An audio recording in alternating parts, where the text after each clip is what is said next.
Pues bueno, temas. Hay temas, yo he estado leyendo bastante porque el tema económico es verdad que sí, que si va a venir deflación, inflación, hay muchas teorías, igual que el tema de los mercados, que es el que nos atañe, si va a haber una recuperación en nubes, si va a haber una recuperación en W, o sea, al final se está tomando todo el alfabeto. Pero sobre todo el tema social. O sea, hay muchos estudiosos que piensan qué va a pasar a partir de ahora, van a cambiar las relaciones sociales, van a cambiar las modalidades de consumo. Por un lado, es verdad que podría ser positivo. O sea, mira, con todo esto de los memes, ¿no? Que han circulado muchos memes por WhatsApp, hay uno que a mí me hizo mucha gracia, que básicamente decía, nunca os han durado tanto 20 euros en la cartera. Entonces, es verdad, o sea, yo sigo teniendo los mismos 20 euros, 20, 40, 50 en la cartera que hace mes y medio, porque al final también nuestros hábitos de consumo están tendiendo, cada vez que hacemos la compra, a pagar con tarjeta, más todavía. Sí. Por un lado es positivo, pero por otro lado piensas, bueno, esos hábitos de consumo, si nos vamos a contener en el consumo, pues todo eso va a ser malo para la economía. Lo que desde un punto de vista ecológico o de sostenibilidad es positivo, por otro lado, desde un punto de vista económico, se supone que lo que tenemos que hacer ahora es consumir como si no hubiera un mañana, para reactivar, para apuntalar toda la economía. Entonces, al final se tratará de encontrar un punto de equilibrio, un medio virtus, en el cual, pues bueno, podamos seguir siendo sostenibles y también pues que la economía pueda tirar. Yo no sé cómo lo ves tú, pero al final todo esto provoca miedo y el miedo hace que la gente tienda pues, a agarrarse, ¿no? a donde está, pues quizás atender más al ahorro, un poquito más al ahorro de lo que lo hubiera hecho antes de existir todo esto. Son expectativas. Para mí se crean muchas incertidumbres, la verdad. Yo creo que esto es un experimento, es como encontrar una probeta social y ahora mismo cualquier disección o cualquier augurio no deja de ser una posibilidad, ¿no? Porque la certeza de lo que va a ocurrir, la certeza de cómo vamos a reaccionar los humanos y cómo va a reaccionar la economía, yo creo que no la puede conocer ahora mismo nadie. Eso es. Y además te diría que incluso lo que has dicho, el hecho de que se ponga un factor miedo sobre la mesa que hace que la gente tienda más al ahorro que al propio consumo, principalmente porque, dado lo que ha ocurrido, ha sido imposible físicamente consumir, porque realmente hay un cierre físico de toda la actividad. Y me recordaba, según lo decías, algo parecido a una frase que dijo Keynes en su momento, que decía que si quiero recordarlo porque era del inglés directamente, pero más o menos decía que si llegase el momento en que no tuviésemos los recursos materiales, o sea, que lo que nos rodea realmente nos mostrase una situación de agotamiento, decía, solo en los procesos mentales de la mente encontraremos la salida a ese tipo de situaciones. Y esto quiere decir que en realidad, y más en los mercados financieros, todo es mental. O sea, en el sentido de que todo tiene un factor psicológico fundamental. Digamos que el hecho de que la gente crea que vamos a entrar en una crisis gigantesca condiciona a que la gente actúe conforme a eso y, por lo tanto, confirme que entramos... La profecía autocumplida. Eso es. Esa máxima que tantas veces se produce en los mercados, correcto. Eso es. Y fíjate que estaba mirando el móvil porque, según has comentado, el tema de socialmente cómo iba a cambiarnos, que sin duda alguna nos va a cambiar los hábitos, incluso los de trabajo. Tú estás y yo estamos ahora mismo hablando a través de un medio tecnológico, de una videoconferencia, cuando esta conversación la habríamos tenido antes, pues tomamos una cerveza, o incluso, yo qué sé, por teléfono quizá, o yendo a tomar algo, o entre amigos, o encontrándonos en algún tipo de evento tú y yo juntos, haríamos algo de esto. Correcto. Pero ahora todo parece, el teletrabajo es algo que está yendo forzado. Me mandaban también un meme a mí, una amiga, Elise, me ponía directamente: ¿quién es el que más ha hecho por la integración tecnológica en tu empresa y la innovación? Y ponía el CEO, el tipo de IT o el COVID-19. Entonces todos marcaban el COVID-19, ¿no? O en plan, así el COVID-19. Existe de que si ha hecho más el CEO o el COVID por la integración tecnológica en tu empresa, lo ha hecho más el COVID. Es decir, se caminaba hacia una integración tecnológica muy potente. De hecho, el 5G, que tanto debate suscita, probablemente sea necesario para que esto funcione, porque lo que está claro es que si vamos hacia un mundo tan interconectado como el que estamos abocados a utilizar durante los últimos meses, probablemente hará falta una cantidad o una velocidad de conexión mucho más alta y por lo tanto el 5G será necesario. Entonces, la integración del 5G, interconectar el mundo entero y ir hacia dado que todas las economías occidentales, la parte que más pesa ellas es la parte de los servicios, al fin y al cabo las comunicaciones serán fundamentales en los servicios y por lo tanto probablemente todo el tema de la comunicación tecnológica no solamente porque dirijan coches, literalmente las 5G permitan dirigir en tiempo real coches, trenes o sincronizar todo tipo de vehículos y más cosas, yo qué sé, a nivel médico, el hecho de que las consultas médicas se puedan realizar a través de pruebas médicas que visualicen alta resolución por conexiones de este tipo de 5G y demás. Entonces, en definitiva, quizá el tema del COVID era el pretexto necesario para poder forzar una integración ya acelerada, de decir, mira, tiene que ponerse ya, no podemos estar esperando a que un país se integre o no y tal. Todavía tenemos, en este caso, por ejemplo, Bruselas creo que no tiene puesto 5G, Israel tampoco lo tenía puesto, pero parece ser que es como hace falta ya porque realmente estamos viendo que la comunicación sería, como tú has dicho, sería la vía de supervivencia para que no colapse la sociedad si realmente nos quedamos todos aislados. Efectivamente. El comentario que hizo Elon Musk, que dijo algo así como, creo que era con el Bitcoin y sí, con el hecho de que saliese el blockchain y que tú cedieses tu ordenador, tu teléfono móvil a el enrutaje del blockchain para que las comunicaciones dentro del blockchain se acelerasen y se pudiese generar más transacciones y tú recibieses tu propina o tu recompensa por haber puesto tu hardware, tu portátil, tu computadora, tu teléfono dentro del blockchain a facilitar las conexiones.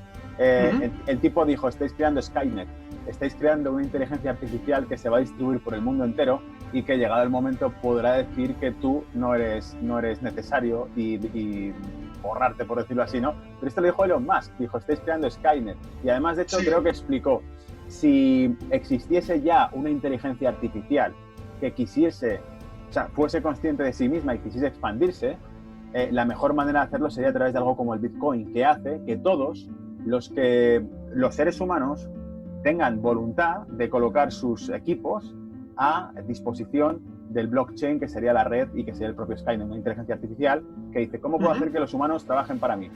Pues ofreciéndoles una recompensa virtual sobre algo que voy creando. Y dice, bueno, pues acabas de hacer que todo el planeta entero esté diciendo, voy a conectar ordenadores al blockchain. ¿Para qué? Para facilitar las transacciones. ¿De quién? Del blockchain. ¿Y qué es el blockchain? Bueno, es una moneda o es el sistema monetario a través del cual se reproduce una moneda, etcétera, que podría ser perfectamente un modo de inteligencia artificial que ha conseguido infiltrarse y hacer que todos los humanos estén cediendo sus equipos. Pero es una idea espeluznante si cae en manos manos malvadas, ¿no? Tener toda una red computacional, todo un planeta conectado. Es interesante. Yo pienso que Elon va cada vez camino más de convertirse en el Da Vinci moderno, ¿no? Por esas ideas tan proféticas. Sí. Bueno, veremos a ver. No, o sea, es que depende de cómo lo miras, igual ese 16 no era el 16, sino el 20%. Y eso lo admiten los mismos organismos, las mismas instituciones que miden esto. Entonces, bueno, al final todo es muy relativo, ¿no? Un dato se puede utilizar con unas mediciones o con otras para que salga en la foto un poco más bonito. Claro. Vale, sí, pues entonces sí es verdad que puede ser que, a ver, desde luego sin duda va a haber siempre un factor propagandista en los datos que se publican y más viniendo de China, como si ya hay dudas cuando lo publican datos a nivel europeo, incluso en Estados Unidos, que 1000 veces se ha cuestionado, el desempleo de Estados Unidos está en mínimos históricos, por debajo del 4% ya, y la fuerza de empleo americana o la población activa también está muy baja. Desde la crisis de 2009 no se ha recuperado otra vez como se esperaba. Por lo tanto, ¿qué pasa? O sea, me acuerdo que una vez hicimos un vídeo en Brújula de Mercado donde uno de los datos que comentaba era el paro norteamericano bajando en mínimos, tal, ¿nos lo creemos o no? ¿Por qué? Porque tenemos la fuerza de empleo y la población de Estados Unidos. Ha aumentado la población en no sé cuántos millones desde el año 2000 y, sin embargo, la fuerza de empleo ha ido disminuyendo. Por lo tanto, ¿la tasa de paro es creíble o no? O sencillamente están sacando de fuerza de empleo, de población activa, sacan segmentos o economía sumergida y se reduce el paro porque hay menos gente demandando empleo oficialmente, que es otra de las cuestiones. A lo que voy, si ya había dudas sobre si eso es verídico o no, más en el caso de China, que es mucho más hermética, o sea que realmente nos fiamos de lo que publica el Partido Comunista Chino en cuanto a datos económicos, que no deja de ser otra forma, por entrar en otro debate también, de un sistema capitalista estatalizado, o sea, es un sistema socialista a nivel interno, pero 100% capitalista a nivel externo, y sigue siendo la misma opción que además es hacia lo que nos estamos catapultando en el resto de países para resolver la crisis. Se está hablando de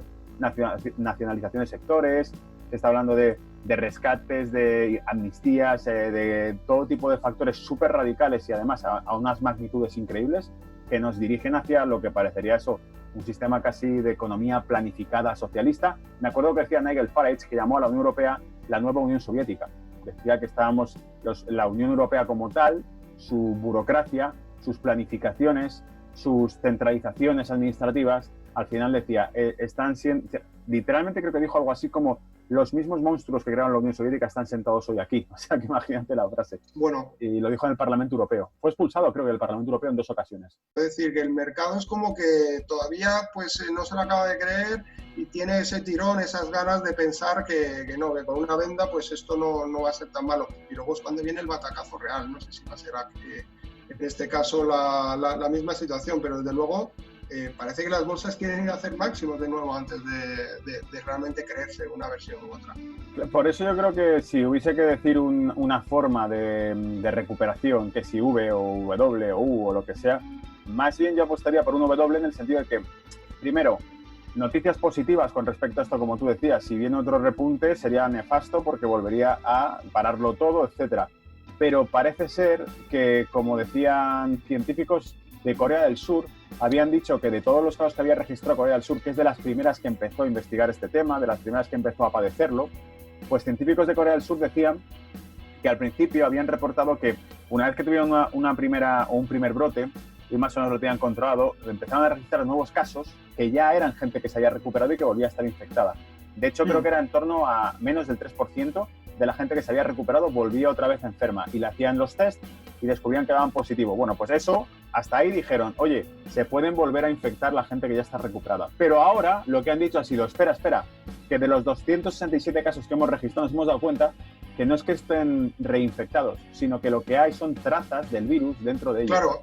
Y por los test, efectivamente, y los test identifican que estás reinfectado, pero no lo estás. En realidad estás curado, solo que te quedan restos proteicos del virus dentro de los tejidos o dentro directamente de la propia sangre, encuentran restos de ello. Y por lo tanto das positivo sin que realmente lo estés. Y si eso fuese cierto, significa que las posibilidades de que haya rebrotes son mucho menores o, en caso de que los haya, siempre son disminuyendo. Es decir, que en vez de hacernos unos picos de este tipo, nos van haciendo unos picos cada vez menos inclinados y definitivamente se da por finalizado el ciclo pandémico, se inicia todo de nuevo. Eso daría un optimismo brutal, habría un repunte fuerte, pero claro, vendría con resaca vendría todo lo que ha producido estos 3 meses de parón, que serían pues el aumento de los déficits, el aumento de la deuda, la financiación de estados, de cómo van a conseguirlo, los repuntes de las cotizaciones de los bonos a 10 años, que son las primas de riesgo, al fin y al cabo, las búsquedas de financiación, las discusiones, la integridad territorial europea en base a esas discusiones presupuestarias,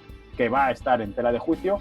Veíamos incluso esta semana cómo el Tribunal de Justicia alemán decía que daba 3 semanas o 3 meses, creo que son 3 meses, para que expliquen más o menos el programa de compras que ha ido haciendo la Unión Europea y por qué no viola los estatutos constitucionales que tenía en base al Bundestag, y si no consigue ver claro esa justificación, no solamente dictaminará que el Bundesbank no puede participar de los programas de recompra de deuda que hace el BCE, que sería nefasto, porque al fin y al cabo es el BCE es el Bundesbank, que al fin y al cabo un mayor porcentaje.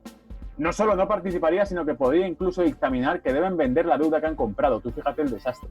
Que se pongan a vender a mercado la deuda de los estados italiano, español y el resto, aparte del resto de activos. O sea, sería como para la QE y encima la deshace y lanza al mercado una oferta de bonos que yo siempre lo he dicho, las primas de riesgo de Italia y de España, que estaban al 7 y pico % en 2012, no cayeron por un aumento de la producción en España y en Italia, por una reducción del paro, por una mejora económica de los países. Cayeron porque el BCE se puso a comprarlos y inyectó una cantidad de oferta brutal en el mercado que hizo que saliesen escopetados los inversores privados y que ellos mantuviesen artificialmente baja la prima de riesgo. Si eso desaparece, si esa mano ya no está ahí, ¿qué va a pasar con la prima de riesgo? Como efectivamente hay una cantidad récord histórica de dinero circulando, la oferta monetaria es explosiva. El problema que sobre todo se ha visto en Europa, digo sobre todo en Europa porque a la vista están los resultados.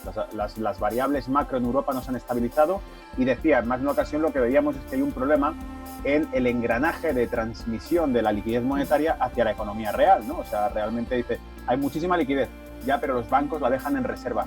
Ya, pero para que la saquen les cobramos tasa de interés negativa, para que les cueste dinero tenerlo parado, que lo coloquen en la calle, porque si lo tienen depositado al sistema interbancario les vamos a cobrar. Esa es la medida que hace el BCE. Y ni por esas consiguen que los bancos lo presten y lo saquen a la calle. Por lo tanto, parece que es que toda la liquidez que se va generando se va quedando estancada en el sector bancario hasta que el sector bancario no vea que hay poco riesgo de sacarlo al mercado real, que es lo que realmente ocurre. Pero el BCE dice, a ver, el objetivo que se persigue con esto es un objetivo social, cada vez más evidente. Siempre ha sido de manera sutil, porque saben que Alemania es culturalmente, religiosamente diferente y que dice, no, el sacrificio, la austeridad, el ajuste económico es lo que se busca. En la mentalidad americana, ¿qué es?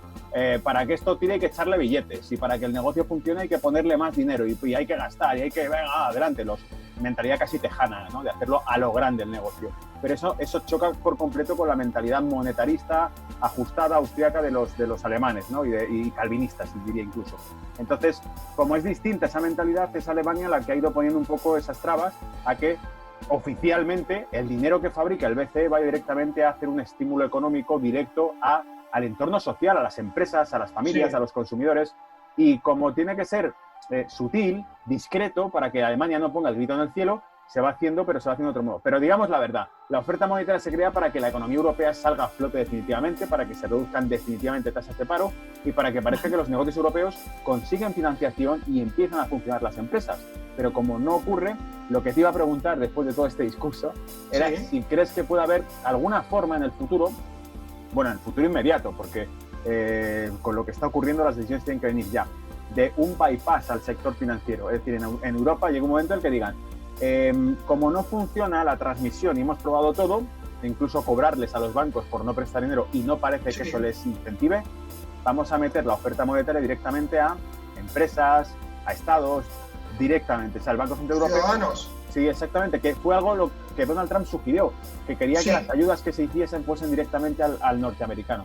Ese cheque de $1.200, creo que la cantidad que comentaban a cada ciudadano. Y esto es algo que además... ¿Hola, me escuchas? Sí, te escucho. Y es algo además que me recuerda, bueno, a esa idea que también circuló hace unos años por Bernanke, ¿no? Cuando ese helicóptero de liquidez para que fuera directamente. Sería la forma. Y esto además lo que va a fortalecer es precisamente todas las monedas virtuales.